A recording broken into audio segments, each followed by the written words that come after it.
You see this building every day on the news, in movies. It's one of the most famous houses in the world. But the White House you see today looks nothing like it was originally planned. Its story is one of fires, secret renovations, and constant evolution. So, how did a humble presidential mansion become the fortress-like command center it is today? It all starts back in 1792.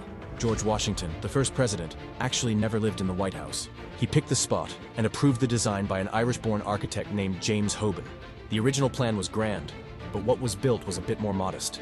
It was called the President's Palace, or President's House. The name White House didn't become official until over 100 years later. John Adams and his wife Abigail were the first to move in 1800, while it was still unfinished. Abigail famously hung her laundry in the East Room because it was the biggest and driest space available. But then, disaster struck. During the War of 1812, British troops marched into Washington, D.C. and set the President's House on fire. It was completely gutted. All that remained were the blackened stone walls. It seemed like the end. But instead of abandoning it, they decided to rebuild. Architect James Hoban was brought back, and the reconstruction is what gave the building its iconic color. They painted the smoke-stained sandstone walls with a brilliant white lead-based paint to cover the damage, and the name, the White House, began to stick. For the next century, the White House grew with the nation. Andrew Jackson added the North Portico in 1829, giving it that grand columned entrance we know so well. But inside, things were getting a little crowded. By the early 1900s, Teddy Roosevelt was in office.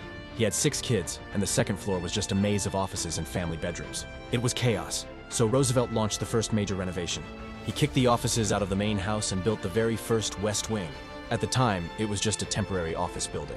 Little did he know it would one day become the nerve center of the entire US government. Jump forward to 1948. President Harry Truman is in residence, and the White House is literally falling apart. A piano leg once fell right through the floor of his daughter's room. Engineers investigated and found the building was on the verge of total collapse. Truman's famous quote was, "The White House is a shell." So they did something drastic. They completely gutted the entire interior of the house, leaving only the exterior walls standing. Just like after the fire of 1814. They built a brand new steel frame inside and then painstakingly reconstructed the historic rooms. This is also when they added a new second-story balcony to the south portico, now famously known as the Truman Balcony. Since then, the evolution has been about security and technology. Kennedy added the swimming pool, Nixon built the bowling alley, and after 9/11, the security was massively upgraded, turning the White House into a veritable fortress with restricted airspace and underground bunkers. So the next time you see the White House, remember it's not just a building. It's a living piece of history, burned, rebuilt, and constantly changing, a symbol of the nation it represents. From a simple stone house to a global command center, its walls have seen